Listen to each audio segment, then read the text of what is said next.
Most organizations find out way too late that they've been compromised. In the 2012 DBIR, 92% of the hacked companies were informed that they were breached by a third party.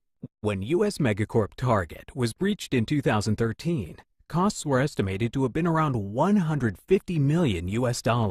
Attackers are said to have lurked on the Target network for months before being discovered. Let's look at how it happened. The attackers didn't go straight after Target. They went after a partner that had access to the Target network. They compromised Target's HVAC vendor with a phishing attack, and then used their privileged access to create a beachhead on the Target network. They trawled the internal network for weeks.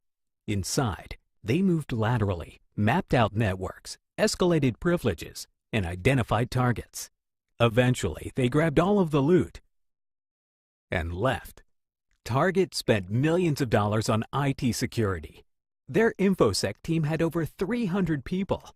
But when it mattered, they just didn't know. Target wasn't an outlier. This pattern is monotonously predictable. Global InfoSec giant RSA was hit in 2011. Attackers followed the same playbook, almost word for word, phishing as an internal vector, undetected lateral movement within the organization, and then the crown jewels, and RSA's reputation was gone. When it mattered, RSA just didn't know. When GCHQ hacked Belgacom, same thing.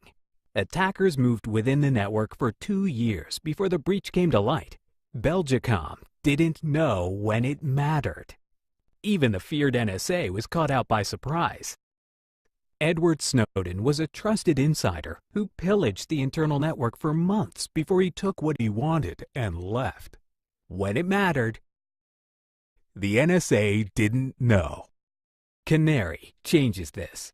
Simply sprinkle Canary devices around your network.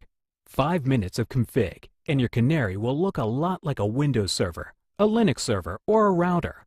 And then you wait.